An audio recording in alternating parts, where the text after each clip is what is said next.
નમસ્કાર, હું છું જલ્પા ક્ષત્રિય અને આપ જોઈ રહ્યા છો કે ન્યૂઝ. ભારતીય રિઝર્વ બેન્કે નાણાકીય વર્ષની પ્રથમ બેઠકમાં રેપો રેટને 4% પર યથાવત રાખ્યો છે, જ્યારે રિવર્સ રેપો રેટમાં 0.40%નો વધારો કરીને 3.75 કરવામાં આવ્યો છે. આ સિવાય આરબીઆઈએ ફાઇનાન્શિયલ યર 2023 માટે જીડીપી ગ્રોથના અનુમાનને 7.8%થી ઘટાડીને 7.2% કર્યું છે. તો સામે મોંઘવારી દરનું અનુમાન પણ 4.5%થી વધારીને 5.7% કરવામાં આવ્યું છે.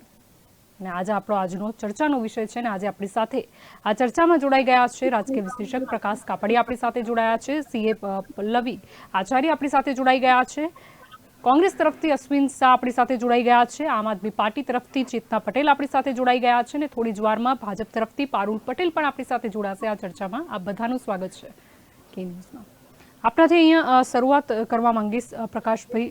આરબીઆઈની વાત કરીએ તો આ પ્રથમ બેઠકમાં ફાઇનાન્શિયલ યર 2023 માટે જીડીપી ગ્રોથના અનુમાનને 7.8%થી ઘટાડીને 7.2 કરવામાં આવ્યું છે.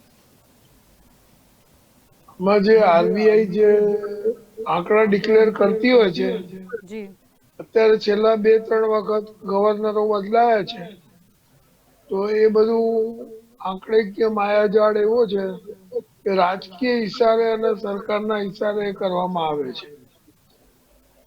એટલે આંકડા ઉપર બહુ ભરોસો રખાય એવું નથી લાગતું.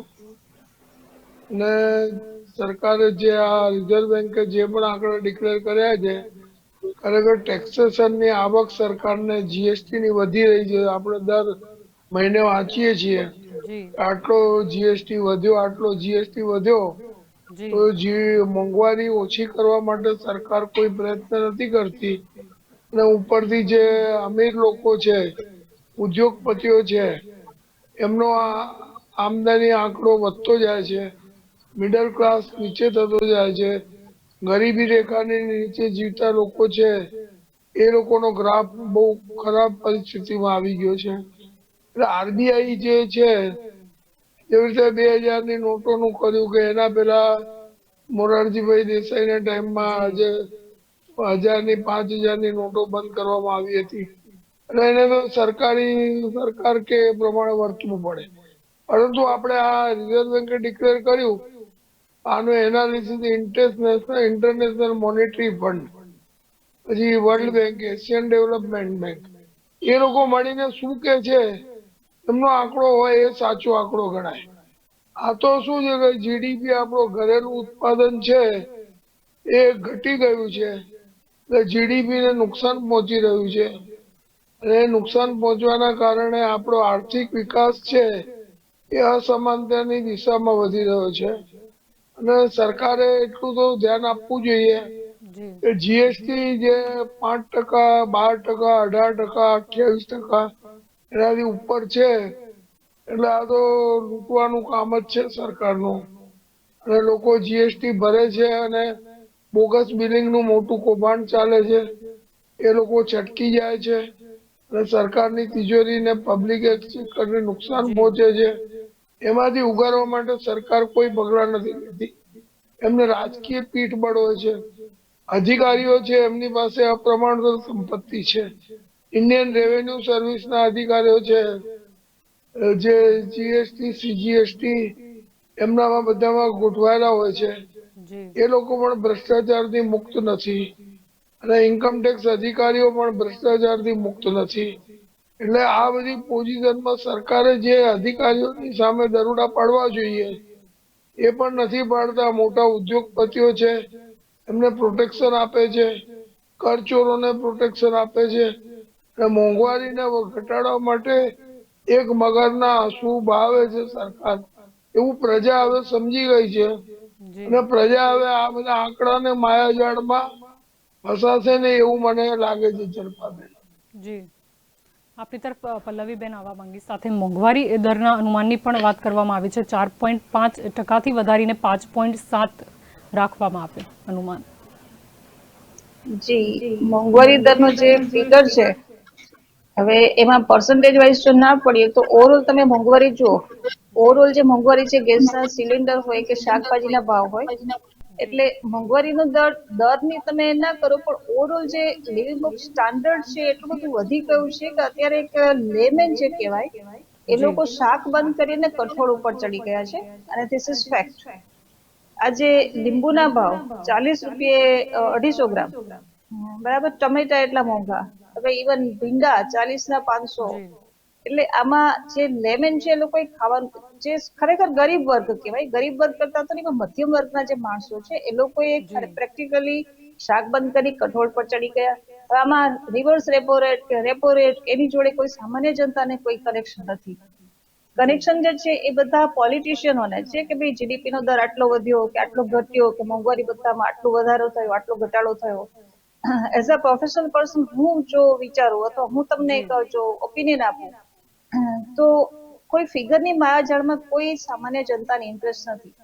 સામાન્ય જનતાની ઇન્ટરેસ્ટ એ છે કે આજે ગેસના સિલિન્ડરના 1000 ઉપર ભાવ વધી ગયા છે, કે જે પેલા મને યાદ છે કે એક જમાનામાં હતું કે હું 350-400 નો ગેસનું સિલિન્ડર લેતી હતી, અત્યારે સિલિન્ડર 1000 ઉપર પહોંચી ગયું છે. એની સામે એટલી સેલેરી લોકોની વધી નથી.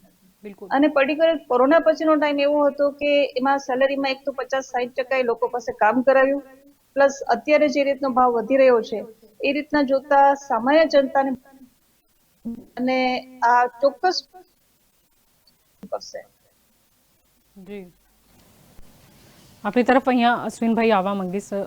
મુદ્દો એ પણ છે કે મોંઘવારી ઘટાડવાની ક્યાંક વાત કરવામાં આવી હતી, પરંતુ હવે મોંઘવારી વધશે અને હજી ગ્રોથ ઓછો થશે એવું અનુમાન સામે આવી ગયું છે. મેડમ, સૌથી પહેલા તો આ સરકારને આપણે ધન્યવાદ આપીએ કે this government had change definition of GDP.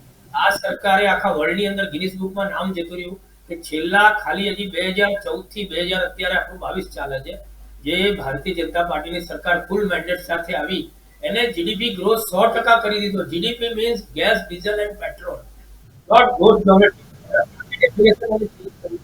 તમે જો આ બેનિફિટ હોય છે વાત બિટવીન એક્ચ્યુઅલ ઇન્ફ્લેશન અને વર્ચ્યુઅલ ઇન્ફ્લેશન. એ ગવર્નમેન્ટ બીજા વર્ચ્યુઅલ ગવર્નમેન્ટ એને બધું આંકડા પર સોશિયલ મીડિયામાં સાચું આવવું જોઈએ, ઉદ્ઘાટનોના ફોટા જોઈએ, આ જોઈએ, અને એકલા તાઇફા જોઈએ. એટલે જ આજે પેટ્રોલ ડીઝલના ભાવ અત્યારે તો ચલો એ લોકોએ કન્સિડર કર્યું છે કે $100 પ્રતિ બેરલ, પણ એના કરતા વધારે ભાવ જવાનો છે. એટલે મોંઘવારી એકચ્યુઅલમાં જે મેડમે કહ્યું, સીએમ મેડમે, એ મોંઘવારી રિયલમાં તો 100% થી વધારે છે. અને બીજું, આમ આદમીની કોઈ બી જાતિની ને સરે જે કહ્યું પ્રકાશ કાપડિયા સરે, એ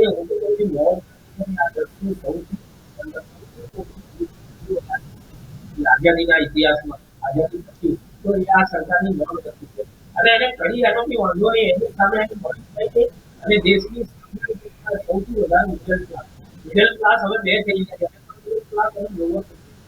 એમાં એટલો બધો ઘસાતો જાય છે મિડલ ક્લાસ, કોઈની પાસે હાથ માંગી શકતો નથી. ગવર્નમેન્ટ આવે છે કે ગરીબોની ગવર્નમેન્ટ 4-5 માણસોને એનો લાભ મળે છે, પણ મિડલ ક્લાસ, હું જૈન છું, અમારા 80% જૈનો કોવિડની અંદર પોતાની નાની નાની દુકાન વાણિયા ચલાવતા હતા, એમાં એમનું ઘર ચાલતું હતું. એ લોકો દુકાન બંધ કરીને ચલાવે છે.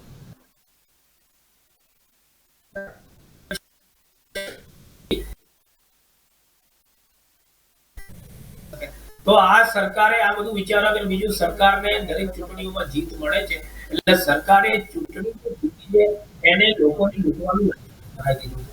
અને પબ્લિકનો અવાજ ટોટલી ડેમોક્રેસીની અંદર privacy and liberty, this two are the most fundamental rights of the human being, એને આને કચડી નાખ્યા. ક્યાંય બી તમે અવાજ કરો એટલે પકડીને અંદર. આવું ક્યારેય થતું નતું. અને એ કહે છે કે અમે પ્રજાની કરી દઈએ છીએ અને ચૂંટણી જીતવી એ વસ્તુ આખી અલગ છે. તમે એનું દેશ જીતી લો. આપણે જોઈએ છીએ ઘણી વાર કે સારો વ્યક્તિ ભણેલો અને સમાજમાં કોઈ નકમી હોય એ સાઈડ લઈને રાઉન્ડ મારે કોઈ કુમારી છોકરીની કોઈ મહેનત કરે છે, પણ પછી જો એના મા બાપને ચક્કર કાઢે છે, છૂટા છેડા સેમ આ વસ્તુ છે. જીત માટે આ સરકારને હવે એડિક્શન જીતાઈ જાય છે. અને બીજું, વોટ પર્સન્ટેજ બી તમે જોઈ લો. ભારતીય જનતા પાર્ટીને મારે કેવું છે કે તમને આજની તારીખમાંથી દેશની 35% લોકો પસંદ કરે છે. 65% but they don't like the BJP ideology. This is the fundamental. એટલે એ લોકોનું તમે વિચારો. બીજું, એ લોકો વારંવાર એવું જ કહે છે કે અમારા પ્રધાનમંત્રી આખા દેશના છે. નરેન્દ્રભાઈ સોનિયા ગાંધીના બી પ્રધાનમંત્રી છે, નરેન્દ્રભાઈ મારા બી પ્રધાનમંત્રી છે, જન્માબેનના બી છે, અને બધાના છે. તો એમને હવે એ જ વિચારવું જોઈએ કે દેશનું બધું કરવાનું. આપણે વોટ આપ્યા જી વર્ચ્યુઅલ લાઈવ લોકોની જોડાવી એક્ચ્યુઅલ લાઈવ જુઓ અને પબ્લિક 2 મિનિટનો શાંતિથી શ્વાસ લઈ શકે, કારણ કે સામાન્ય માણસ બીજી બધી રીતે બી હમણાં ટ્રાફિકના નિયમ આવે એમાંથી પબ્લિક ટ્રેન્ડ એટલે ઘણો સામાન્ય લોકો સિલિન્ડર કોમર્શિયલ 2200 રૂપિયા થઈ ગયું. એટલે તમે વિચાર કરો, હવે આ જ વસ્તુ જૂના તમે ફોટા જુઓ તો હેમા માલિની, સ્મૃતિ ઈરાની ખાલી 350 ના ગેસના બાટલામાં કેવું કરવા બેઠા હતા. તો આજે એ લોકો, અને બીજું દુઃખની વાત એ છે કે કોઈ બી ભાષણમાં એ લોકો મોંઘવારી વિશે કંઈ બોલતા નથી. તો બીંગ અ ઇન્ડિયન સિટીઝન, તમારી ચેનલ આ વસ્તુ વારંવાર કરે છે, આઈ ઓલવેઝ વેલકમ.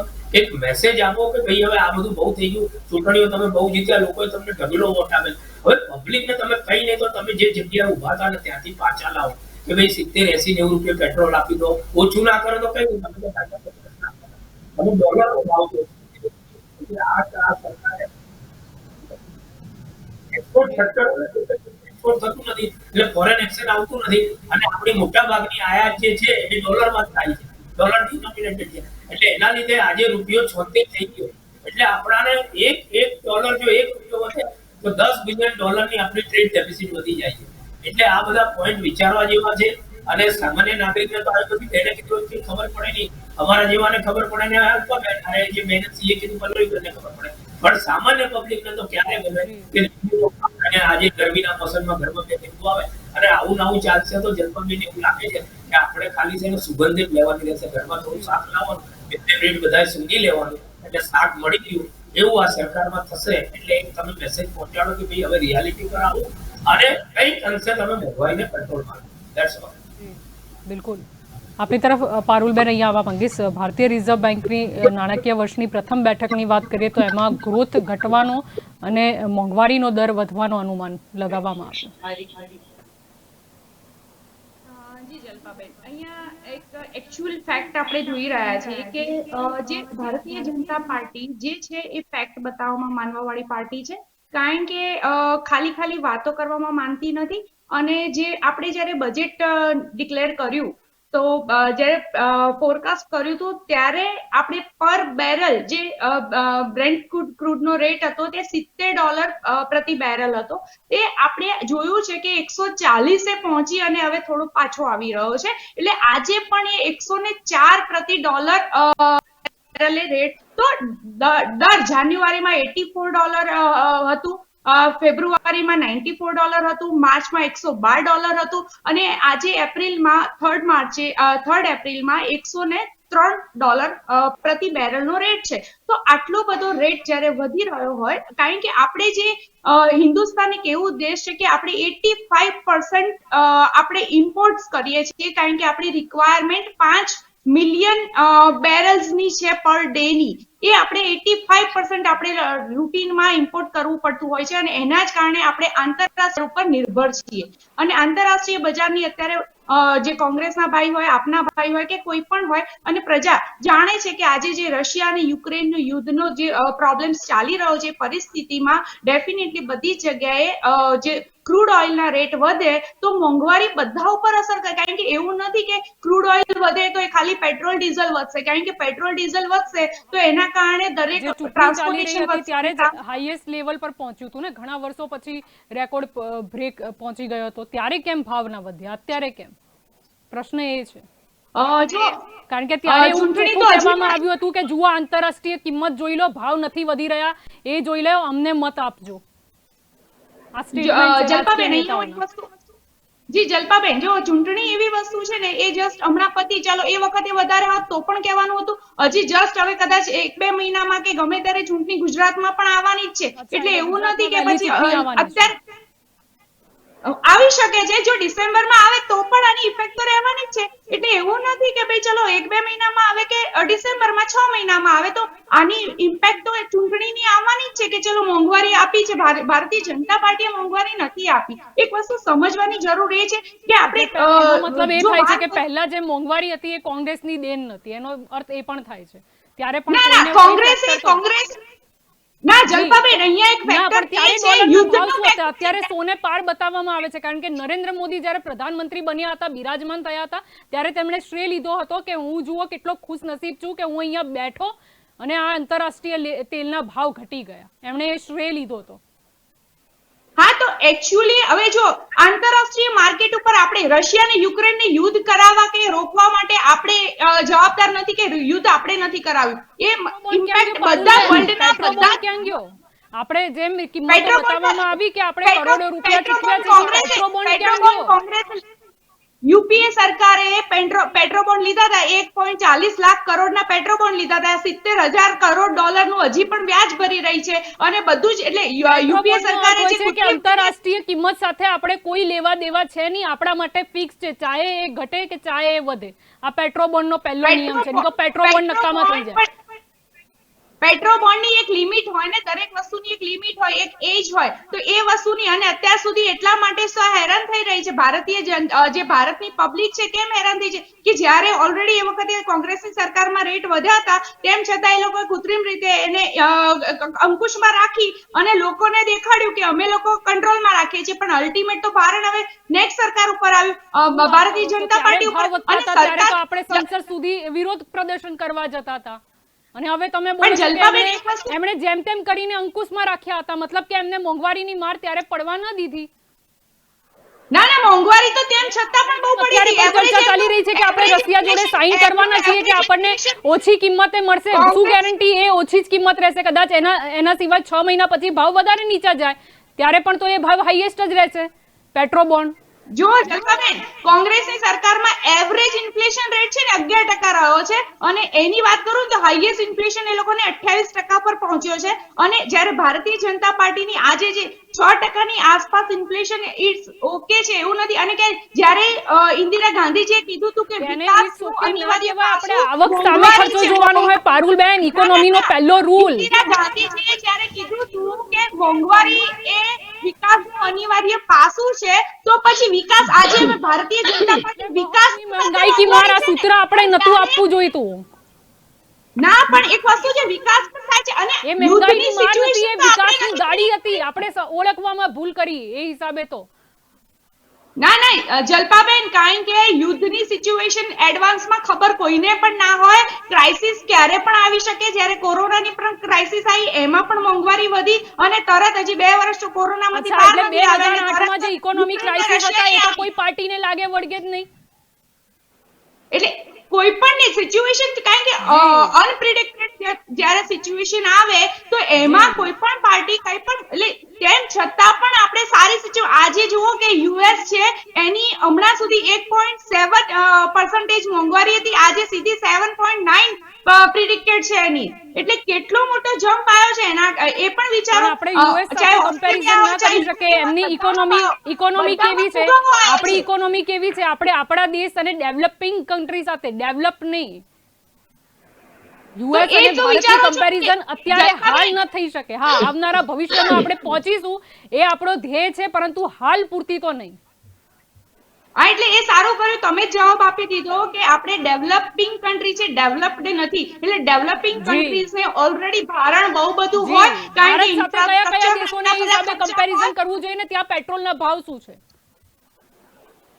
પેટ્રોલના ભાવ આપણા જેટલા વધ્યા છે ને યુદ્ધમાં, એટલા એનાથી ડબલ બધી કન્ટ્રીઓમાં વધ્યા છે. એનું કારણ છે કે જ્યાં પણ ડિમાન્ડ અને સપ્લાયની ચેન બગડે અને ડિમાન્ડ વધી જાય અને સપ્લાય ઓછો થાય તો ડેફિનેટલી વધવાનું જ છે. અને એની અસર બધા જ દેશો ઉપર પડી છે, નહીં કે ખાલી ભારત. અને આજે પણ આપણે રશિયા સાથે સંબંધો સારા છે. જી, આપણો દેશ કૃષિ પ્રધાન છે, તો બીજી બધી વસ્તુઓ પર કેમ આટલો ભાર પડ્યો? ચલો, પેટ્રોલ ડીઝલ ના હિસાબે સમજી શકાય, પણ એ તો અમુક અંશે જ હોય ને. આટલો બધો ઉછાળો કઈ રીતે? સીએનજી અને એલપીજી ક્યાંથી મંગાવે છે જલપાબેન? પણ અલ્ટિમેટ આપણે એક ઇકોનોમિસ્ટને પૂછી શકીએ કે અલ્ટિમેટ જ્યારે પેટ્રોલ ડીઝલ નો ભાવ વધે તો ઓવરઓલ ટ્રાન્સપોર્ટેશન શાના ઉપર છે? કારણ કે પેટ્રોલ ડીઝલ ઉપર ટ્રાન્સપોર્ટેશન થોડું ઘણું આટલા જે પર્સન્ટેજમાં ઉછાળો આવે છે દરેક, એ કંઈક વધારે પડતું જ છે. એનો કોઈ મેચ જ નથી થતો, કોઈ રેશિયો મેચ નથી થઈ રહ્યા. રેશિયો મેચ નથી. જ્યારે હું આ કોંગ્રેસ સરકારની વાત કરું, ભારતીય જનતા પાર્ટીની આપણે વાત તમને એવું લાગતું હોય તો કોંગ્રેસની આપણે વાત કરીએ, 1974 માં 28.60% મોંઘવારી હતી, 1981 માં 13.11% હતી, 1991 માં 13.87% હતી, 2009 માં 10.88 હતી, 2010 માં 11.99% હતી, 2013 માં 10.91% મોંઘવારી હતી. એટલે એવરેજ UPA 2 ની સરકારમાં 11.2% મોંઘવારી રહી છે RBI ના છે કે બીજા પછી private અત્યારે એના આપણે છે 6% એનો બેઝ શું જઈએ છીએ 6% Base હજી તો શું? 6% આપણે હલબલી જઈએ છીએ અને જ્યારે 11-12% મોંઘવારી એટલે શું થયું કે રિટેલ ઇન્ફ્લેશન આટલું બધું હતું કોંગ્રેસના હા કાળમાં 11 અને 12% હોય ને ત્યારે આપણને 70 અને 65 રૂપિયામાં પેટ્રોલ મળતું હોય આપણે તો એ વિચારીએ જેમ પલ્લવીબેન પૂછતા હતા કે એક સામાન્ય માણસ છે તો એ જ વિચારશે કે પહેલા શું કિંમત હતી પહેલા કેટલી આવક હતી હવે કેટલી આવક છે ને અત્યારે ખર્ચો કેટલો છે આ સિમ્પલ એમને એ લોકો ફોર્મ્યુલામાં ના પડે એ બધું કામ બુદ્ધિજીવીઓનું આપણે ઇન્ટરનેશનલ માર્કેટ ઉપર ડિપેન્ડન્ટ રહેવું જ પડે અને કારણ કે આપણી અહીંયા તો એવું છે એ નેચરલ રિસોર્સ છે કે એવું તો નથી કે અહીંયાથી આપણે બહાર કાઢી લઈએ અને અલ્ટિમેટ 10 વર્ષ પછી પેટ્રોલ ડીઝલની જરૂરિયાત જ નહીં હોય કારણ કે ઇલેક્ટ્રિક વ્હીકલ્સ આવશે જેમ સીએનજી આવી જવાથી કહેવામાં આવ્યું હતું કે પેટ્રોલ ડીઝલની જરૂર નહીં હોય સીએનજી માં પણ ભાવ વધારો થઈ રહ્યો છે પેટ્રોલ ડીઝલ માટે યુક્રેનનું યુદ્ધ લાવવામાં આવે છે સીએનજી માં કેમ ભાવ વધારો કરો છો ઇલેક્ટ્રિક વ્હીકલ્સ ની વાત કરીએ તો ઇલેક્ટ્રિક વ્હીકલ્સ આવશે તો એના માટે ઇન્ફ્રાસ્ટ્રક્ચર લોકો ઇલેક્ટ્રિસિટી ખાલી ઘરનું બિલ ભરવા માટે રડી રહ્યા છે અલ્ટિમેટ ખર્ચો પણ ક્યાં જશે મારું કેવું છે અલ્ટિમેટ અને કેટલી બધી સ્ટેટ છે જ્યાં અત્યારે પણ ઇલેક્ટ્રિસિટીનું શોર્ટેજ છે વાહનોની પર તમે વાત કરો છો તમે જનરેટ ક્યાંથી કરશો અને જલ્પાબેન ઇકોનોમીનો નિયમ છે જલ્પાબેન સપ્લાય બધું ત્યાં ડિમાન્ડ વધી જશે તો સપ્લાયના પ્રમાણમાં પછી ભાવ પણ વધશે ત્યાં પણ ઇલેક્ટ્રિક જનરેશન કારણ કે આપણે સોલાર એનર્જીનામાં આપણે ટોપ નંબર ઉપર આવી ગયા છે આખા વર્લ્ડમાં કે સોલાર એનર્જી ડેવલપ માટે એટલે ઇન્ફ્રાસ્ટ્રક્ચર રાતોરાત તો ડેવલપ નથી થતું એને બનાવવા માટે કેટલા લાખો રૂપિયા કરોડો રૂપિયા જતા હોય છે અને એના કારણે અને આ લોંગ વિઝન સાથે કામ થતું હોય છે કોંગ્રેસ જેવું કામ નથી કે આજે આ કર્યું ને બીજા દિવસે આ થઈ ગયું એવું તો છે નહીં એટલા માટે સબસિડી બંધ કરી નાખી અને જી કોંગ્રેસ સરકારે ઇન્ફોર્મેશન આપી રહ્યા છે એ બેન શું કહો છો સોલારની સબસિડી સોલારની સબસિડી છે સોલારની સબસિડી બંધ કરી દીધી છે સોલારની સબસિડી બંધ કરી નાખી એનું રીઝન છે સબસિડી બંધ કરી એની ઇફેક્ટ ખેડૂતો ઉપર પડી છે એમનું રોકાણ થયું એને નુકસાન પહોંચ્યું છે સોલારની તો સરકારનો આ કેવો પણ આજની તારીખમાં ગુજરાતના નુકસાન ગણો પારુલબેન આપણા ગરીબ ખેડૂતો છે પારુલબેન ગુજરાતના ઘણા ગામડા એવા છે કે જ્યાં હજી સુધી વીજળી નથી પેન્શન આપવામાં આવે છે અને ખેડૂતોને આજે પણ જે યુરિયા ખાતર ને બીજી બધા કન્ટ્રીઝના રેટ જોઈએ તો જ્યારે 2000 રૂપિયા હોય યુરિયા ખાતરનો રેટ એ આપણે આજે પણ આપણે 300 રૂપિયા આપીએ છીએ અને 300-400 રૂપિયા બીજી કન્ટ્રીમાં એ વસ્તુ 2000 રૂપિયા છે એ પણ ખાતરના ભાવ વચ્ચે જ વધ્યા હશે અને બહુ વધ્યા હતા અને ખેડૂતોને રડાઈ ગયા હતા પારુલબેન આ અપડેટ હતી સોરી ફરીથી કે સોલારની સબસિડી ખાતરના ભાવ વધ્યા છે જો તમે ખાતર ઉપર જતા હો તો હમણાં જ રડ્યા છે થોડા દિવસ પહેલા જ ખેડૂતો રડ્યા છે ને આક્રોશ પણ સામે આવ્યો હતો ઘણી જગ્યાના ફૂટેજ પણ છે હા પણ બીજા દેશ સાથે કમ્પેર કરો અત્યારે આપણે ઓછામાં ઓછા ભાવ વધ્યા છે પણ પારુલબેન આપણે બધા અત્યારે ગુજરાતમાં રહીએ છીએ ને ગુજરાતની વાતો કરી રહ્યા છે તો બીજા દેશ સાથે કમ્પેર કરવાની જરૂર ક્યાં છે આપણે અત્યારે 300 રૂપિયામાં ખાતર આપી રહ્યા છીએ અને જનધન ખાતા જનધન ખાતા કેટલા આપો છો જનધન ખાતામાં આપણે કેટલા રૂપિયા જમા કરાયા છે અત્યાર સુધીમાં જનધન ખાતામાં આપણે પર મંથ બોલો ને પારુલબેન બહુ સરળતા પડી જશે પર મંથ પર હેડ જનધન ખાતામાં આવે છે પર હેડ પર મંથ 500 રૂપિયા જનધન ખાતામાં આવે છે મને પૂછો અને સિલિન્ડર કેટલાનું છે એ પલ્લવીબેન એ પહેલા આવેલા છે 3 વખત પછી કોઈને આવ્યા નથી પછી કોઈના નથી આવે એ બી 3 વખત આવ્યા હતા 3 વખત જ આવેલા છે જેને પછી કોઈને આવ્યા નથી અને આ ગુજરાતની જે 6.5 કરોડ જનતા જે અત્યારે જોઈ રહી છે ને એને જેમ પલ્લવીબેને કહ્યું એને આંકડાથી કોઈ લેવા દેવા નથી એ લોકો એવું નથી કહેતા કે તમે ક્યાંથી લાવો છો એ લોકોને તો તમે આજે માર્ચમાં જેમ તમે બેરલનો ભાવ કીધો તો માર્ચ ને અત્યારે આટલા દિવસમાં 10 રૂપિયા 11 રૂપિયા પેટ્રોલનો ભાવ વધી ગયો ગેસના બાટલાની સબસિડી ચાલુ કરી એ પણ બંધ કરી દીધી પાછળથી તો સામાન્ય જનતાને તો એનો પગાર કેટલો આવે છે એને એમાંથી કેટલાનું ઘર ચલાવવું છે એને તો એનાથી મતલબ છે એને તમે જે આંકડા બતાવો છો કે અમેરિકામાં આટલો ગ્રોથ છે અને અમેરિકામાં ફલાણા દેશમાં આટલા એને દેશમાં એને તો ફક્ત એના ગુજરાત એના શહેર એની આવકથી એને મર્યાદામાં બંધાયેલો હોય છે પણ એક વસ્તુ કે એને કોઈ લેવા દેવા નથી હોતો કે કયા દેશમાં કેટલો ગ્રોથ છે ડોલર અને આપણા રૂપીસ કેટલા પારુલબેન એ ચિંતાનો વિષય સૌથી મોટો એ તો આજનું ક્યાં છે? આજનું ક્યાં છે? જ્યારે દેશ આઝાદ થયો ત્યારે ₹1 ને $1 સમાન હતો, તો એ બધો ભાવ કોને વધાર્યો? અત્યારે ચલો માની લીધું કે અમે 2014 ભારતીય એમને જનતા આના પર ઘોડો પણ સામાન્ય જનતાનું શું? નરેન્દ્ર મોદીને ગણવાનું, અટલ બિહારી વાજપેયીની સરકાર ગણવાની જ નહીં. અરે પણ વધારે વર્ષ કારણ કે આગળના પ્રોબ્લેમ્સ હોય તો એને આવીને જે સરકાર હોય એને સેટલ કરવામાં ટાઈમ જાય ને. વધારે કોન્સ્ટન્ટ જે સરકાર રહે તો એની એમને પારુબેન, અચ્છા, તો ગુજરાતમાં આપણે છીએ જ તમે 27 હમણાં- વર્ષથી, અને 27 વર્ષ કાફી નથી. એમ નહીં, તમે હમણાં જે માર્ચ મહિનામાં ભાવ કીધો બેરલ નો, માર્ચ મહિનાના અને અત્યારના બેરલ ના ભાવમાં તો સીધો ફરક આટલો બધો ડિફરન્ટ, એની પહેલા પણ વધારે હતા, તો આટલા બધા તો નતા વધારતા. જી, આ તો પણ 10 તારીખે જેવું રિઝલ્ટ આવ્યું એ એટલા દિવસથી comparison આટલા તો ભાવ નીચે જઈ વધારવા રહ્યા માંડ્યા. અને સીએનજી અચ્છા, અને સીએનજી ને એલપીજી તમે થોડી બહારથી ઇમ્પોર્ટ કરો છો. ગુજરાતનું ઇલેક્શન નથી બાકી, એટલે એવું ના હોય. ઇલેક્શન તો અચ્છા, બારે એટલે માસ election રહેતું આવશે ત્યારે હોય. આપણે અને gift આપીશું. એટલે અત્યારે election ભલે અત્યારે 10 રૂપિયા વધે, 15 વધે, 20 વધે, ત્યારે 4 રૂપિયા ઘટાડી 15 નાખીશું. પછી 5 રૂપિયા ઓછા કરશે. હા, પછી 5 રૂપિયા ઓછા કરશે. જનતાને લોલીપોપ આપવામાં તો 1 નંબર છે પહેલેથી. અચ્છા, યુક્રેન, તો યુક્રેન અને 10-15 રૂપિયા રશિયાનું વધારવાના અને યુક્રેન પછી અને 5 રૂપિયા રશિયાનું યુદ્ધ જવા ઘટાડવાના. દો. આપણે એક્સરસાઇઝ ડ્યુટી અને વેટને કંટ્રોલ કરી લઈએ ને તો બધું સમૂહ થઈ જાય. આપવાના હતા. શું થયું? કેમ કેન્દ્ર સરકાર જોડે 55 લાખ કરોડ માંગવા ગયા? કેમ શું થયું? એટલે એક વસ્તુ વિચાર, કારણ કે આપણી પાસે જે સક્ષમતા હોય ને એ લઈને ના, ફ્રીમાં તો આ વાત તમારી ના. મોટી મોટી વાતો નથી કરતા, રિયાલિટી પર ચાલે કોઈ છે. જ્યારે આ પણ સરકાર હોય, પારુબેન, કોઈ પણ ની જવાબદારી કોઈ પણ દરેક સરકાર સ્ટેટની હોય, છે. આપણે ક્યાં કેન્દ્રમાંથી જીત્યા કે પૈસા આવે હાર્યા છે, બધા એ મેટર સ્ટેટમાં નથી આપવું પડે કરતું. વાત જ્યારે ઇન્ડિયન ગવર્નમેન્ટની આવે તો આખી ઇન્ડિયાની વાત આવશે. 15-17 રૂપિયા વધારે છે. રાજસ્થાનમાં કેમ આટલા બધા રૂપિયા વધારે છે? કેમ કોંગ્રેસની સરકાર ત્યાં કેમ કશું નથી? કારણ કે રાજ્ય પણ તમે અત્યારે ગુજરાતની વાત કરો ને, ગુજરાતના કેમ આટલા વધારી દીધા છે આપણે અત્યારે?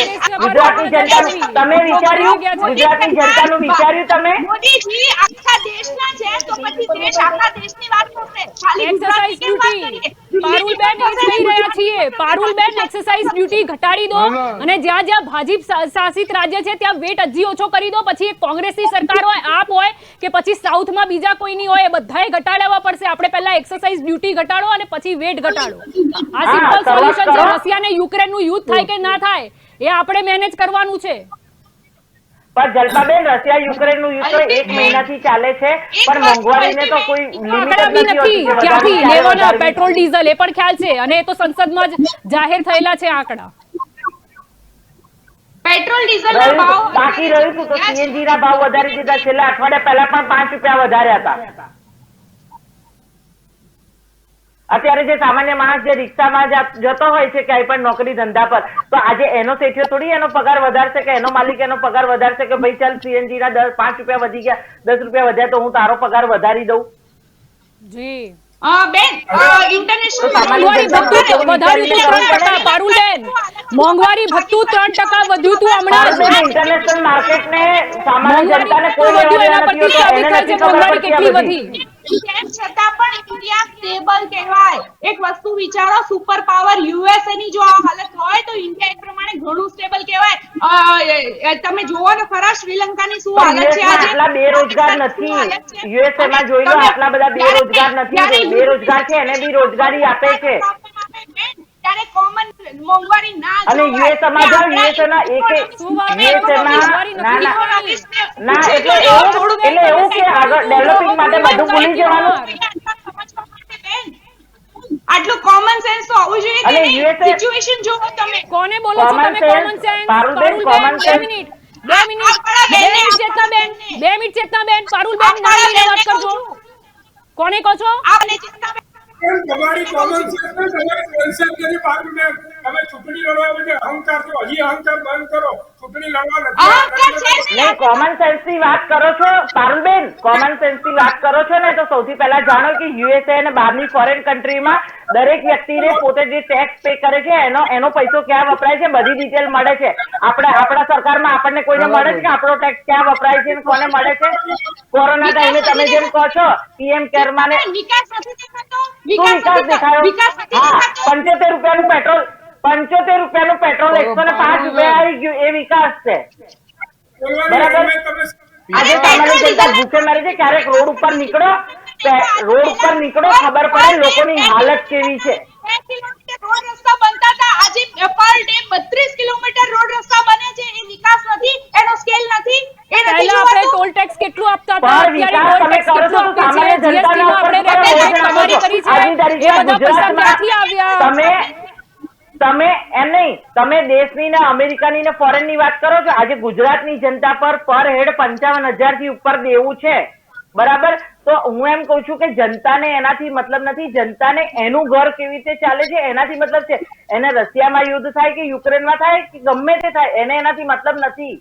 જનતા આજે તમને વોટ આપ્યા છે તો એનો હક છે કે એને એની જરૂરિયાતની વસ્તુઓ એના પ્રમાણમાં મળી રહે. અરે પણ import અરે કરીએ તો એ રોડ રેટ રસ્તાની વધારે પત્તર ઠોકે છે.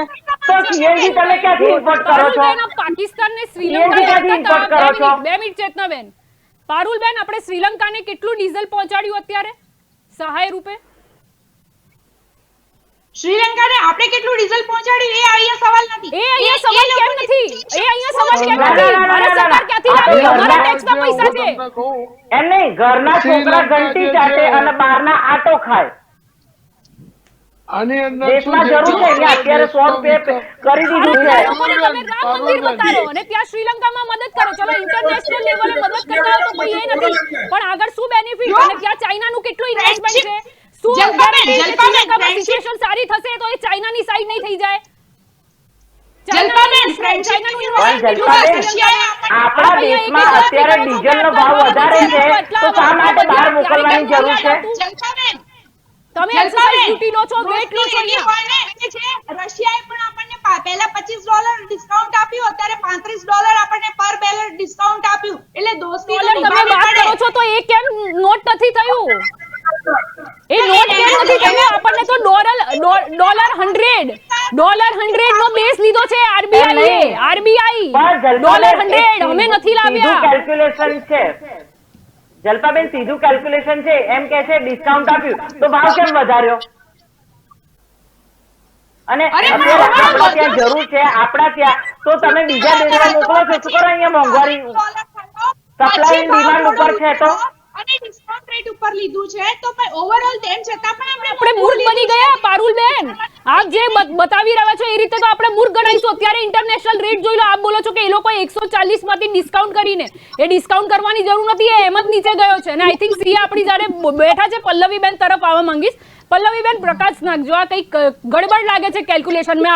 આપણે મૂર્ખ નથી બની ગયા ને? મને એનો ડર છે. જી પલ્લવીબેન. આમાં એવું છે કે જનતા મૂર્ખ બને કે ગુજરાતની જી જનતાને મૂર્ખ ચેતનાબેન, બનાવે છે પલ્લવીબેન બેઠા સવાલ બેઠા. પૂછ્યો છે. પલ્લવીબેન નો જવાબ લેવા માંગુ છું. જી પલ્લવીબેન. જ્યારે કોરોના ટાઈમ હતો ત્યારે આપણે લોકોએ પેટ્રોલ ને ડીઝલ ઓલરેડી ભરેલું હતું, ત્યારે ખબર છે માઇનસમાં ગયેલું, તમને કદાચ યાદ હોય તો. ત્યારે ઓલરેડી આપણે લોકોએ સંગ્રહ કરેલો છે અને ન્યૂઝમાં આવેલું કે અત્યારે માઇનસમાં રેટ ગયેલો. અને ચલો એની તો ઇફેક્ટ શેર બજાર પર થઈ હતી, પણ ત્યારે આપણે ખૂબ ભરેલું છે તો એ અત્યારે કેમ રિઝર્વ જે છે એ કાઢતા નથી. અને સીધી યુદ્ધ થયું એટલે મને હતું જ કે યુદ્ધના બહાના હેઠળ આ ભાવ છે 100 રૂપિયા પ્લસ થશે જ. અત્યારે પરિસ્થિતિ એ છે કે તમે મારા આડોશ પડોશની વાત કરું તો એ લોકો અત્યારે બંને જણા કમ્બાઈન જતા હોય છે. એક જણો BRTS માં જાય છે. એટલે આ અસર બધી કોને થઈ? એટલા ફિગરમાં ગડબડ છે જ. અત્યારે એમ કે ડિસ્કાઉન્ટમાં આપીએ છીએ તો પહેલાનું પેટ્રોલ હતું એ બધું ક્યાં ગયું છે? એ લોકો રિઝર્વ રાખેલું. જ્યારે કોરોના કાળમાં જ્યારે માઇનસમાં ભાવ હતા ત્યારે આપણે લોકો પેટ્રોલ ભરેલું છે, ડીઝલ ભરેલું છે, એ બધું ક્યાં ગયું?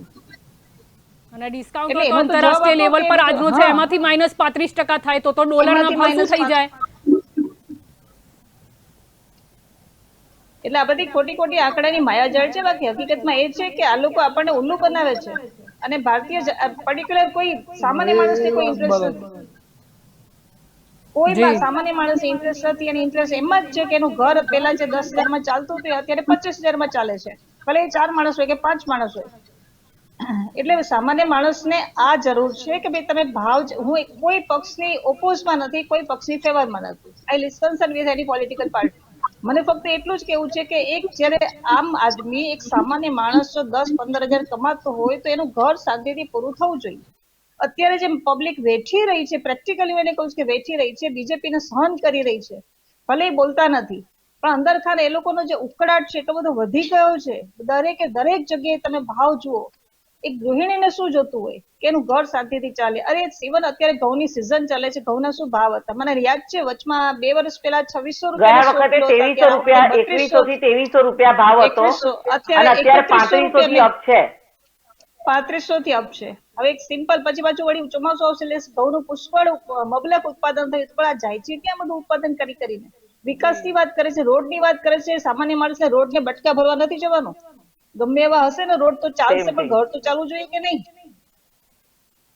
બેન અહીંયા હું એક વસ્તુ કહીશ કે ઘર એક તો સૌથી મોટી ચીજ આપી છે, અને જે વાત કરીએ કે ભાઈ ઘર, પહેલા તો ઘર આપ્યા છે, 2 કરોડ તો ઘર આપ્યા છે, 50 કરોડ લોકોને 2 કરોડ ક્યાં આપ્યા છે? ઘર જે પારુલબેન આપ્યા ક્લિયર છે, કરો, એ કયા લોકોને ક્લિયર કરો, મળ્યા છે?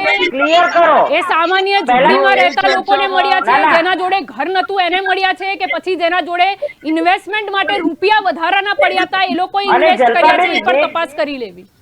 અને એવું ના, ના, નહીં, બેન, 2 કરોડ ઘર ટોટલી ક્યાં આપ્યા છે? ઓલ ઓવર ગુજરાતમાં તમે આપ્યા છે આવાસ કે બહાર યોજનામાં જઈને આપ્યા છે? જોઈ લો કેટલી કાર પડી છે પાર્કિંગમાંથી, ખ્યાલ આવી જશે. જલપાબેન એમને 2 કરોડ ઘર આપી 80 કરોડ ઘર જલપાબેન, લોકો- આવાસ યોજના લાભાર્થીને જરૂરિયાત છે એમને જ મળે છે. એમના ઘરે કોઈ પાર્કિંગ કોઈ આવ્યું હોય અને કાર પડી હોય એ વસ્તુ અલગ છે. લાભાર્થી મહેમાન બીજું કશું આઈને આટલો પહોંચતું કરી જ જાય નથી. છે કે પારુલબેન, મહેમાનને જ ખોટી લેવા વાત આપી દીધું છે. નહીં. જલપાબેને કીધું ને, એમ એકવાર રિયાલિટી ચેકિંગ કરો. રિયાલિટી ચેકિંગ કરો એટલા માટે કહીએ છીએ, કારણ કે જે લોકો માટે બનાવ્યા હતા એ લોકોને મળ્યા નથી, અને પછી એ રૂપિયા પડી ગયા જ કહેવાય. બરાબર બરાબર. શું કેવું પ્રકાશભાઈ? જેને મળવો જોઈએ લાભ એના સુધી જવો જોઈએ, બાકી સરકારી તિજોરી બી ખાલી થશે, અહીંયા લાભ પહોંચશે નહીં, અમીર વધારે અમીર બનશે, ગરીબ ત્યાંના ત્યાં જ રહી જશે. તો એમ કહેવા પારુલબેન, માંગો છો તમને એક વાત અને તો એક મારી એક તમારા વાત RBI ના સમજો. ગવર્નર છે ને, એ પારુલબેન, એક સ્ટેટમેન્ટ એમનું વસ્તુ છે કે અમીર વાત- અમીર થઈ રહ્યા છે, ગરીબ ગરીબ થઈ રહ્યા છે, કે પ્રકારની ઇકોનોમી થઈ રહી છે, એ RBI ના એક્સ ગવર્નરના શબ્દો છે, મારા નહીં. આગળ વધવા માંગી પારુલબેન, આપની મારી વાત તરફ. સાંભળો. જી પ્રકાશભાઈ. હવે હું એવું કહું છું જલપાબેન, પારુલબેન ને એ વાત કરું છું. પારુલબેન ભાજપના પ્રવક્તા છે, તમને ખ્યાલ હશે પારુલબેન કે મોદીજીએ 3 એપ્રિલે મીટિંગ બોલાવી, અને રાજસ્થાનની તમે વાત કરો છો કે પેટ્રોલ ડીઝલના ભાવ ઊંચા છે, તો રાજસ્થાનમાં જે સચિવો છે, પીકે મિશ્રા જે ડાબોલ છે, એ બધા 4 રાજ્યોમાં કટોકટી, આર્થિક કટોકટીથી પસાર થઈ રહ્યા છે એવું જાહેર કર્યું છે. અને નરેન્દ્ર મોદીને ચોખ્ખું પીકે મિશ્રાએ કીધું છે કે આપણો આવું તો દેશ તમે લઈ જા. આપણો દેશ છે એ શ્રીલંકાની દિશા તરફ જઈ રહ્યો છે. આપણે જયારે અહીંયા આપણને તકલીફ છે ત્યાં ડીઝલ આપણે આપીએ છીએ શ્રીલંકાને મફત, એ ચીન અને જાપાનના દબાણ નીચે આપીએ છીએ. એ લોકો આપણને ધિરાણ બંધ કરી દે. અને હું આપને ભાજપ કોંગ્રેસની વાત નથી કરતો, પણ આપણો દેશ આઝાદી પછી જે પણ વિકાસ થયો છે એ દેવાના ડુંગર તરીકે વિકાસ થયો હોય એને વિકાસ ના કહેવાય. આજે બીજા વિદેશી રાજ્ય દેશોના ઈશારે આપણને ચાલવું પડે તો આપણે આઝાદી પછીની ગુલામીનો અનુભવ કરી રહ્યા છીએ. પેટ્રોલ ડીઝલમાં જે રીતે એક્સાઇઝ ડ્યુટી છે, વેટ છે, બધી કાઢવાની વાતો હતી, જીએસટી આટલું બધું આવે છે, આટલું બધું મબલક આવક છે, એ બધું ક્યાં જાય છે? એ બધું આ ખિસ્સા ગાતરું સરકાર જ છે. હું તો કહું એવું નથી કહેતો ભાજપ કોંગ્રેસ નું કોઈ નથી કહેતો, અત્યારે ગરીબ માણસ છે એ પણ જીએસટી ના દાયરામાં આવી જાય છે. પેલા એવું નતું, એ ઇન્કમ ટેક્સ એના ઉપર નતો લાગતો, પણ હવે શું છે બીજા બધા ટેક્સો એટલા વધી ગયા, સરકારની આવક વધી છે, ક્રૂડ ઓઇલ નો ભાવ આપણે કહીએ છીએ કે ઘટ્યો છે, કે જે પણ થયું આપણે ક્રૂડ ઓઇલ ના ભાવનું કોઈ મહત્વ નથી કે આપણી સરકાર એનો દાખલો લઈને કોઈ બચાવ કરી શકે. અને તમે જે આ લોકો સચિવોને બોલાયા એની પાછળ એક જ હતું કે આપણી દેશની બેંકોની સ્થિતિ પણ ખરાબ છે. રિઝર્વ બેંક ઓફ ઇન્ડિયા ગમે તે કહેતી હોય, એ લોકોને વારંવાર ગવર્નર બદલવા પડ્યા. એની પાછળ શું હેતુ છે? અર્થશાસ્ત્રીઓનું કેવું છે કે આપણા દેશનો વિકાસ, જીડીપી, રિઝર્વ બેંકના આંકડા છે ફેબ્રિકેટેડ આંકડા છે. તમે ઇન્ટરનેશનલ મોનેટરી ફંડ પાસે જાઓ, એશિયન ડેવલપમેન્ટ બેંક પાસે જાઓ, વર્લ્ડ બેંક પાસે જાઓ, તો વાસ્તવિકતા આપણા દેશની શું છે ખબર પડશે. વોટ બેંકની રાજનીતિ આપણા દેશ સુધી સીમિત છે. બધા દેશો છે એ આપણી નબળાઈ જાણે છે શું છે. પરંતુ સરકારે કરચોરોને પકડવા જોઈએ, અપ્રમાણસર સંપત્તિ ધરાવનારાને પકડવા જોઈએ. સ્વિસ બેંકમાં આટલા પૈસા રોકાયેલા છે, ડિફોલ્ટરો આટલા ભાગી ગયા છે, દેશ આર્થિક માંથી સંકટમાંથી ક્યારે બહાર આવશે? હવે ડિફોલ્ટરો વાંચો કે 2014 થી અત્યાર સુધી આટલા બધા ભાગી ગયા છે, તો એમને પકડવામાં સરકાર કેમ નિષ્ફળ છે? બેંકના પૈસા લાવવાની બાબત છે એ પણ લાવી નથી શકતી. આર્થિક રીતે આપણો દેશ કોઈને કોઈ રીતે જેમ બેંકની વાત ગરીબી કરી, રેખાની સામાન્ય માણસ જ્યારે લોન લેવા જાય વધારે છે જઈ રહ્યો છે, ત્યારે શિક્ષણ એની પાસે ક્ષેત્રે, કેટલા ખેડૂતોનો ડોક્યુમેન્ટ માંગે છે. એ આરોગ્ય ક્ષેત્રે કોઈ વિકાસ નથી, ખાલી વાર્તાઓ છે અને વાયદા બજાર છે. સરકાર વાયદો આપે છે, નિભાવતી નથી. એ વસ્તુ પ્રજા હવે સમજી ગઈ છે અને ટૂંક સમયમાં પ્રજા એનો પણ જવાબ આપશે. ચૂંટણીમાં જવાબ નહીં આપે તો પ્રજાને રોડ ઉપર આવવું પડશે. એ પરિસ્થિતિનું નિર્માણ છે. હવે યુક્રેન ને શાકભાજી ને શું લેવા દેવા? શાકભાજીના ભાવ વધે છે તો યુક્રેન અને રશિયાનું બતાવે છે. શાકભાજીને શું લેવા દેવામાં? કઠોળ ઉપર લોકો ખાતા થઈ ગયા ટ્રાન્સપોર્ટેશન શાકભાજીના બદલે. આપણે જે બોલતા હતા કે આપણે શું આયોજન કર્યું છે, 3 કૃષિ કાયદા લાયા, એ પહેલા પણ કીધું હતું કે આ તો નવા સુધારા માટે લાયા છે. બાકી અત્યારે પણ આપણે ખેડૂતોને દરેક મદદ કરીએ છીએ અને આપણે આખું સપ્લાય ચેન બરાબર ગોઠવેલી છે. આવું સ્ટેટમેન્ટ છે કેન્દ્રીય મંત્રીનું. કેન્દ્રીય મંત્રીનું સ્ટેટમેન્ટ છે એ સ્ટેટમેન્ટ બોગસ છે. એમાં પ્રજાને વિશ્વસનીયતા નથી અને સરકાર ધીરે ધીરે વિશ્વસનીયતા ગુમાવી રહી છે. એ વસ્તુ હકીકત છે. કઈ દિશામાં આપણું અર્થતંત્ર જાય છે એ કોઈ પણ એનું પરફેક્ટ નિશાનો નથી, પરફેક્ટ દિશામાં નથી. બંને વસ્તુ છે. અમીરો વધારે અમીર થતા જાય છે, ગરીબો વધારે ગરીબ થતા જાય છે. 90% દેશની સંપત્તિ છે એ 10% લોકો છે. એમને પકડીને મોદીજી રોડ ઉપર લાવે, એમને પ્રમાણસર સંપત્તિ ગરીબોને વેચે, એમને રોબિનહૂડ ની ભૂમિકા ભજવી કેવા છે. હવે આવું નહીં કરે તો ખાલી વાયદા ઉપર આ સરકાર ચાલવાની નથી. હવે આવું અભિપ્રાય છે. જી, આપણી તરફ અહીંયા અશ્વિનભાઈ આવવા માંગીશ. મુદ્દો એ છે કે જે પણ આંકડાઓ રજૂ કરવામાં આવ્યા, હવે આવનારા સમયમાં સ્ટ્રેટેજી શું હશે? અત્યારે હાલની સિચ્યુએશનમાં તો ચલો $100 છે એમ ઇમેજિન કરીને આ બધા ફિગર્સ એ કરવામાં આવ્યા, કેલ્ક્યુલેશન. પરંતુ આગળ સમય જતાં મોંઘવારી ઘટાડવા પ્રયાસ તો કરવો પડશે ને, કે અનુમાન લગાવી દીધો કે વધશે એનાથી ફરક નથી પડતો, પણ સ્ટ્રેટેજી બનવી જોઈએ. અહીંયા જેટલા બી બેઠેલા છે બધા પારુલબેન હોય કે હું હોય કે બધા ઓલ સિવિલાઇઝ પીપલ છે, પણ તમે જુઓ એમના પ્રવૃત્તિ બેનનો અવાજ બી જુઓ તમે, એમને આંકડા બી બોલ્યા એ જોઈ નથી આયા. આંકડા ઘણા ખોટા બોલે. એમને $70,000 કરોડ કીધું. $70,000 કરોડ તો છે જ નહીં, $70,000 કરોડ રૂપિયા છે. એટલે તમે બધી આંકડા બી ખોટા, બીજા આંકડા જેટલા બી આયા છે એ બધા વધુ છે. 70,000 કરોડ રૂપિયા છે ભાઈ. હા બે આંકડા ખોટા. પારુલબેન, આપને કંઈ બોલવું છે? આપની તરફ આવીશ. આપને કંઈ બોલવું છે? આપની તરફ આવીશ પારુલબેન.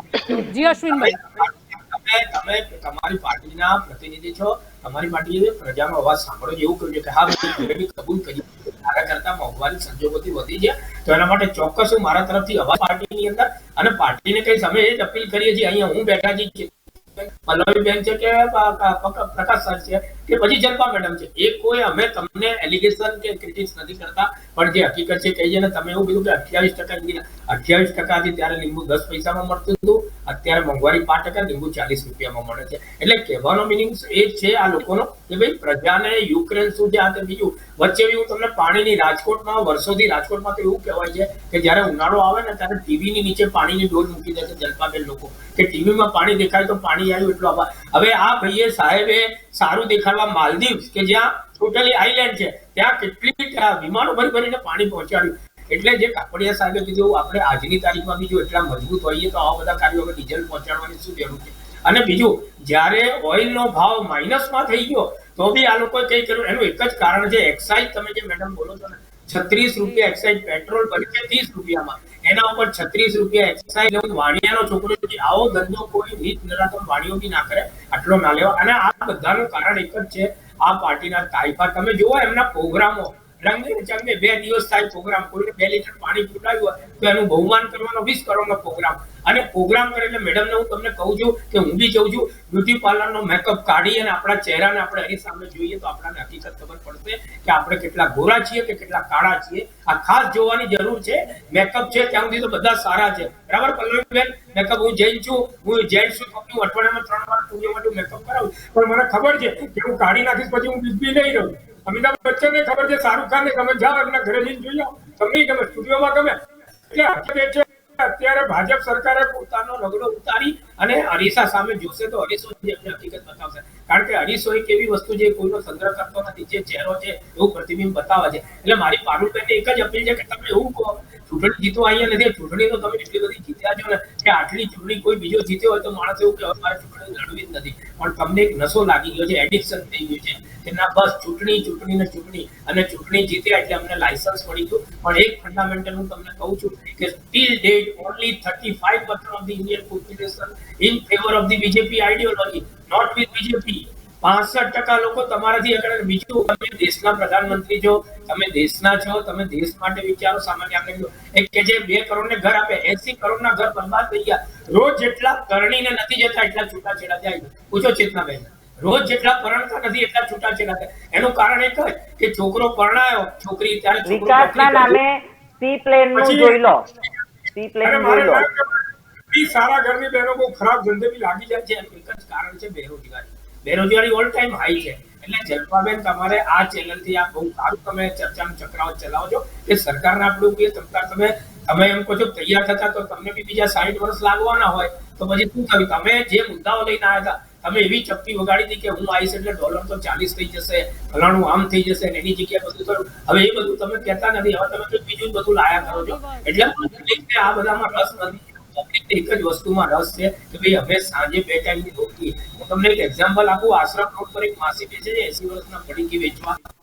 બેટા પહેલા મારું એટલું મસ્તીથી ધંધો ચાલતો હતો, કોવિડમાં આ બધું બંધ થઈ ગયું. આ લોકો એમને હવે એ બધું બંધ કરાવવાની કઈ જરૂર જ નથી, એનાથી થોડો કોવિડ વધતો. તો એવા સામાન્ય માણસોના ધંધા બંધ થઈ ગયા. જે નાની નાની દુકાનો ચલાવતા એના ધંધા બંધ થઈ ગયા. એક કે જે રોડ બન્યા છે, રોડ પર કોણ ફરે છે? મર્સિડીઝ કોની પાસે હોય? 1 લાખમાં મર્સિડીઝ હોય. પણ નાનો માણસને રોડ નથી જોઈતો, એને તો એના ઘરમાં સાયકલ આવે એ જરૂરી છે. પલ્લવીબેને કીધું એ રીતનું. એટલે હકીકત કરીએ અને આપણે બધા મેકઅપનો ચહેરો ઉતારી અને નેચરલ ફિનોમિના આપણે કરીએ. અને આ ચેનલથી એવું થાય, હું પૂછું કે પારુલબેન જઈને સાહેબને કે અહીંયા ભૂપેન્દ્ર અને કદાચ વેટ 1 રૂપિયો બી ઘટાડશે ને તો બેન અમે બહુ ખુશ થઈશું ને તમારું બહુમાન કરીશું. જી પારુલબેન, મુદ્દો અહીંયા એ જ છે કે એક્સરસાઇઝ ડ્યુટી અને વેટને કંટ્રોલ કરી દઈએ તો ઇન્ફ્લેશન રેટ કંટ્રોલ થઈ જશે ને જો ઇન્ફ્લેશન રેટ કંટ્રોલ થઈ જશે તો ઓટોમેટિક આ જે અર્થતંત્રની ગાડી ઉતરી છે એ ધીરે ધીરે પાટા ઉપર ચડતી થઈ જશે. જલ્પાબેન, એક તો પહેલા અશ્વિનભાઈને કહેવા માંગીશ કે પેટ્રોલ ડીઝલ બધી વાત બરાબર છે. ચલો માન્યું કે અહીંયા વધારે છે, 105 છે આપણી પાસે અત્યારે. અમદાવાદની વાત કરીએ તો ઓવરઓલ 105, 104, 106 આખા ગુજરાતનો રેટ આ છે. રાજસ્થાનમાં એમના હાથમાં છે તો કેમ ત્યાં વધારે વેટ લઈ રહ્યા છે? તો ત્યાં કેમ કંટ્રોલ નથી કરતા? અને બીજું એક વસ્તુ છે કે આપણી પાસે આપણે આ ગાંધીનું ગુજરાત છે, સરદારજીનું ગુજરાત છે, આપણે અહીંયા દારૂબંધી છે, ત્યાં એમને લીકરનું પણ આપણે વિધાનસભામાં દારૂ પકડાયો એનો આંકડો શું આપ્યો તું પારુલબેન એ પણ કહેજો તો જરા. સાનો વિધાનસભામાં આપણા જ મંત્રીએ આંકડા આપ્યા હતા દારૂ કેટલો પકડાયો, કેટલાનો? જો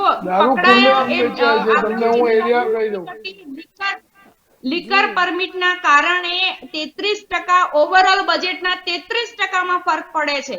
એટલે એક વસ્તુ એ પણ ગુજરાતનો દરિયો કેટલો છે? ગુજરાતનો દરિયો એટલે કહેવાનો મતલબ એ જ છે, આપણે ગણાવવા નથી આંકડા. કહેવાનો મતલબ દરેક સ્ટેટ હોય ને એની ભૌગોલિક પરિસ્થિતિ અલગ અલગ હોય અને એને બેનિફિટ મળતો હોય ને ગુજરાત તો એમ જ સ્વર્ણ ગુજરાત કહેવાય છે.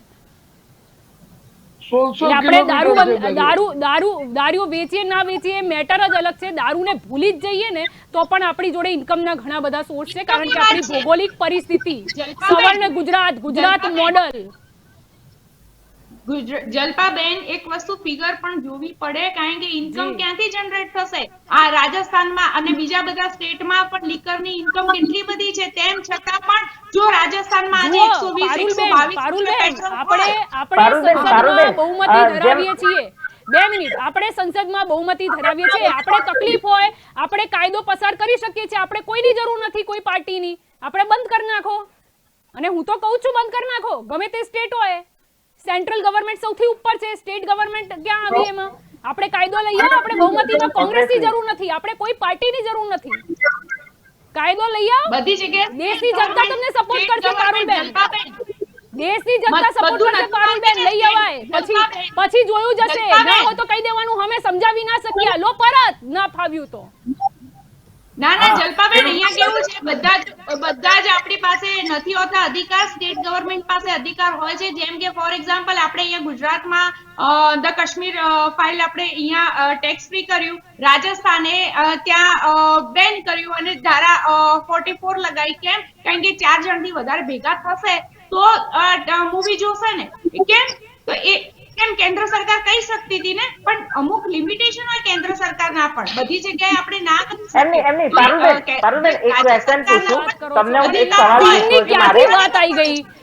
ધ કાશ્મીર ફિલ્મ આઈને ભારત દેશનો વિકાસ રોકાઈ જતો નથી. અને તમે જેમ બોલ્યું છે કાશ્મીર ફિલ્મ બની, બહુ સારી વાત છે, પરંતુ કલમ 370 જે છે તે અમિત શાહ દૂર કરી ચૂક્યા છે, નરેન્દ્ર મોદી કરી ચૂક્યા છે. વિવાદ જ પતી ગયો છે.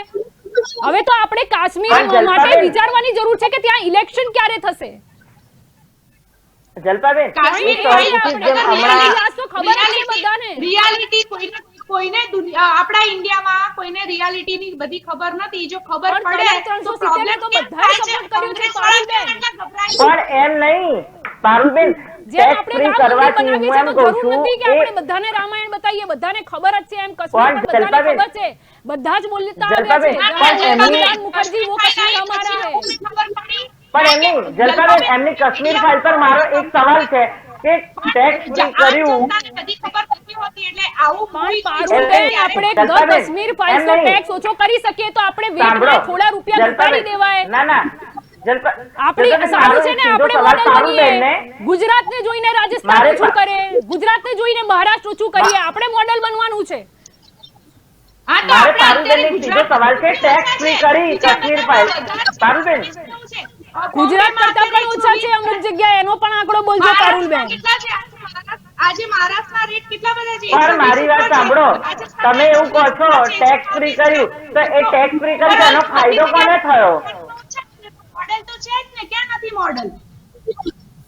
પણ ઘણા સ્ટેટ એવા છે જેમાં ગુજરાત કરતા પણ ઓછું છે. એનું પણ તો નામ લો તમે. મહારાષ્ટ્ર ને રાજસ્થાન બતાડો છો, અને અહીંયા કેન્દ્રમાં એક્સરસાઇઝ ડ્યુટી ઘટાડીએ તો આખા દેશનો શ્રેય લેવાય.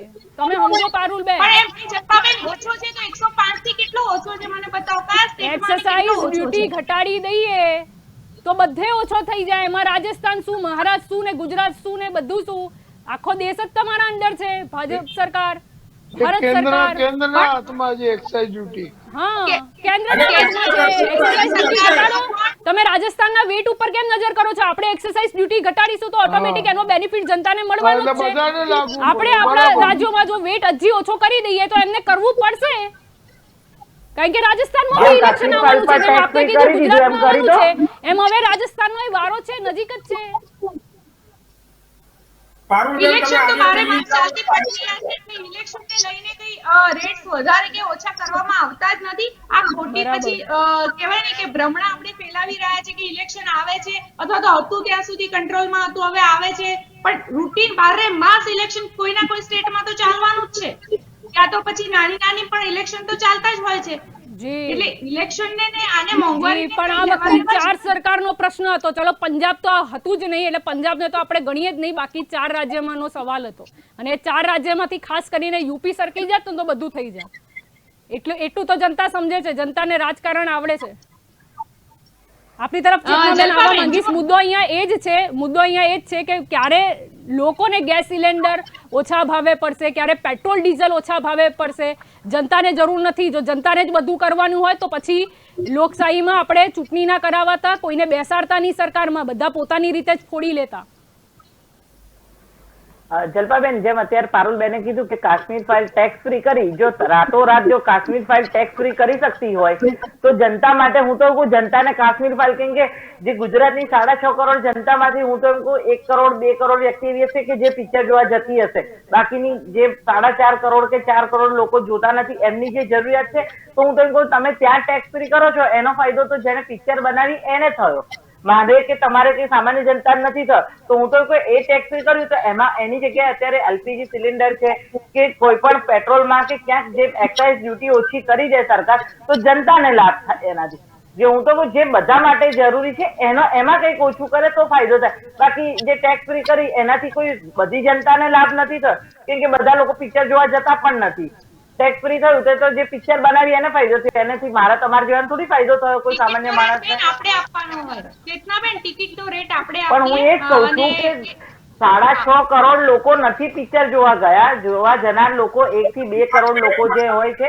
એ લોકો પિક્ચરો જોવે છે મહાનગરપાલિકાઓમાં કે નગરપાલિકાઓ જે જ્યાં જ્યાં થિયેટર અવેલેબલ છે, કે બધા લોકો આજે ગામડાના ખેડૂતો લોકો એ લોકો બધા જોવા નથી જતા, કે એના માટે તો ટેક્સ ફ્રી કરી પણ સામે એમ તો આવા જ પણ પછી કે જ્યારે સિચ્યુએશન પણ એવી સમજવી પડે કે સિચ્યુએશન અત્યારે આપણે કયા સિચ્યુએશન ક્રાઇસિસ માંથી પાસ કરી રહ્યા છીએ, હા તમે એમ કહો છો ટેક્સ ફ્રી તો હું તો ખાલી ગુજરાતની વાત નથી, ખાલી ભારતની વાત નથી, આખું વર્લ્ડ આ ફેઝમાંથી પાસ થઈ રહ્યું છે ને આપણે વિચારીએ કે ના કેવી રીતે ઇન્ડિયા આવું થઈ શકે, ના થઈ શકે, એવું ના હોય ને, થોડું આપણે વિચારવું પડે, જેમ કેજરીવાલ સાહેબે કીધું હું એ જ કહું છું ટેક્સ ફ્રી કરી એના કરતા બેટર યુટ્યુબ પર મૂકી દીધું હોત, આરબીઆઈ આપી દીધું એના પરથી સેન્ટ્રલ ગવર્મેન્ટે સ્ટ્રેટેજી બનાવવી પડશે, આપની તરફ અહીંયા પલ્લવીબેન અને આરબીઆઈ ની વાત કરીએ તો જલ્પાબેન સ્ટ્રેટેજી બનાવવાનું કામ કોનું છે? જી પલ્લવીબેન, જે સ્ટ્રેટેજી બનાવવાનું કામ તો ગવર્મેન્ટનું છે, કારણ કે ગવર્મેન્ટને સરખી રીતે આખા આંકડા બેસાડવા પડે વ્યવસ્થિત કે આમાં ફાયદો છે લાસ્ટ જનતા સુધી કઈ રીતે પહોંચે, એકલું કાં તો એ ગરીબોનું વિચારશે કે ભાઈ સાવ જે રોડ ઉપર છે એનું વિચારશે, અથવા તો અતિ અપર લેવલનું વિચારે કે જે મોટી મોટી કંપનીઓને ફાયદો કરાવે, ગવર્મેન્ટે ક્યારેય મધ્યમ વર્ગ માટે વિચાર કર્યો નથી, એવી સ્ટ્રેટેજી બનાવવી પડે કે આ જે રિવર્સ રેપો રેટ છે એના ફિગર તમે એ રીતે સેટ કરો ને, આજે બેંક જે છે એને અમુક ડિપોઝિટ બેંક રિઝર્વ બેંક પાસે રાખવી પડે, હવે એના રેટમાં વધારો ઘટાડો કરે એટલે આપણે લોન પર અસર થાય છે, અત્યારે લોનની જે રિકવરીની જે પ્રોબ્લેમ ચાલે છે કે જે માણસોએ લોનો લીધેલી છે કોરોના ટાઈમમાં જ બધાએ લોનો લીધેલી છે, ચાહે 1 લાખની હોય કે 10 લાખની હોય, હવે અત્યારે એ રીપે કરવા માટે એની ઇન્કમ તો એટલી હોવી જોઈએ કે લોનના હપ્તા ભરી શકે, તમે એક વસ્તુ વિચારો કે હમણાં જે ફિગર જોયા હતા કે અમદાવાદમાં કેટલી પ્રોપર્ટીઓ અત્યારે સેલ આઉટ માટે આવી છે, સારામાં સારા બંગલા, મારી પાસે અત્યારે એક બંગલાનું પોઝિશન આવ્યું છે કારણ કે હું બેંકની રીતે બી જોડાયેલી છું, સોલારની કંપનીમાં પણ એસોસિએટ છું, સોલારની સબસિડી બંધ થઈ ગઈ, બેંક પાસે પેલા રિકવરી માટે બંગલો આખો રિકવરીમાં જતો રહ્યો છે એ પાર્ટીનો, ત્યારે માણસની શું હાલત થઈ હશે, એટલે રોડ ઉપર આવીને તમે જયારે પ્રેક્ટિકલ જોવા જાવ છો ત્યારે સિચ્યુએશન બહુ ડિફરન્ટ હોય છે, એટલે આ વસ્તુ વિજય માલ્યા જેવા લૂંટીને જતા રહે, સામાન્ય જનતા બિચારી રહે અહીંયા પડી, હેરાન થાય છે જી બેન સામાન્ય જનતાને એક ઓછા થાય, આશા રાખીએ છીએ ઓછા થાય, કારણ કે હવે તો આરબીઆઈ ના જ આંકડા આવી ગયા છે, ગ્રોથ ઓછો, મોંઘવારી વધારે, હવે સ્ટ્રેટેજી બનાવીને કાશ આ આંકડા પલટે નેક્સ્ટ બેઠકમાં તો સારી વાત છે. આ બધા મારી સાથે આ ચર્ચામાં જોડા તે બદલ આ બધાનો આભાર. તો ચર્ચાનું ચક્રવાતમાં આજનો આપણો મુદ્દો હતો કે વધતી મોંઘવારી એક ચિંતાનો વિષય છે, અને હવે જે પ્રકારે આરબીઆઈના આંકડા આવ્યા કે ગ્રોથ ઓછો એટલે ગ્રોથ ઘટશે અને મોંઘવારી વધશે, આ એક બીજો ચિંતાનો વિષય છે. પરંતુ હવે આ તો સેન્ટ્રલ ગવર્મેન્ટ પર હવે નિર્ભર કરે છે કે આ જે આંકડા આવ્યા છે એનું એનાલિસિસ કરીને કયા પ્રકારે આપણે સ્ટ્રેટેજી ઘડવી જોઈએ. અને જ્યારે વાત આવે છે કોઈ પણ આંકડાકીય માહિતીની અર્થતંત્રની દ્રષ્ટિએ તો એમાં પછી રાજકીય ઇન્વોલ્વમેન્ટ ન હોવું જોઈએ, એમાં વાત હોવી જોઈએ દેશના વિકાસની. અને દેશનો વિકાસની વાત કરીએ તો એમાં દરેક રાજ્ય આવી જાય, એમાં કોની સરકાર છે, શું કરે છે એ મતલબ નથી હોતું, ઓવરઓલ શું થાય છે એ મહત્વનું છે. જનતાને શું ફાયદો થશે આ ચાલો આંકડાકીય દ્રષ્ટિએ જોઈએ તો સામાન્ય જનતા કદાચ રેપો રેટ કે રિવર્સ રેપો રેટ કે CRR ને આ બધામાં ના પડે, એ તો એ જ જોશે કે મારી ઇન્કમ કેટલી છે, અત્યારે ખર્ચા કેટલા છે ને બચત છે કે નહીં, પહેલા કેટલું કમાતા હતા, કેટલા ખર્ચા થતા હતા ને કેટલી બચત થતી હતી. આ સામાન્ય હિસાબ છે. એટલે સમજવાની જરૂર છે. ને પેટ્રોલ ડીઝલની કિંમતની વાત છે તો ઘણા ઓપ્શન છે. વિચારીએ તો એક્સાઇઝ ડ્યુટી અને વેટની વાત કરીએ, જો એને પણ કંટ્રોલ કરી લઈએ અત્યારે, એમે આપણે રેકોર્ડ બ્રેક તો કમાઈ જ રહ્યા છે જીએસટીમાં, તો ક્યાંક રાહત જનતાને પણ મળી જવી જોઈએ. અને સામે આપણે ઈચ્છીએ તો વધુ ટેક્સ લઈ શકીએ. લક્ઝુરિયસ આઇટમ છે એમાં તમે ટેક્સ વધારો, કોણ ના પાડે છે તમને? પણ જે ખબર છે કે પેટ્રોલ ડીઝલમાં ભાવ વધારે થશે તો બાકી બધી વસ્તુઓ પર આની અસર થશે. ઇન્ફ્લેશન રેટ પર આની કેવી માઠી અસર થશે એ તો આપણે આંકડા પરથી સમજી શકાય છે. એટલે આ બધી સમજદારી ખાલી કેળવવાની જરૂર છે કે ક્યાં ભાવ ઓછો રખાય અને ક્યાં ભાવ વધારાય, એટલે ઇકોનોમી આપણી બેલેન્સ ચાલે. તો ચર્ચાનું ચક્રવાતમાં અત્યારે બસ આટલું જ. વધુ સમાચાર માટે આપ જોડાયેલા રહેજો કે ન્યૂઝ સાથે. નમસ્કાર.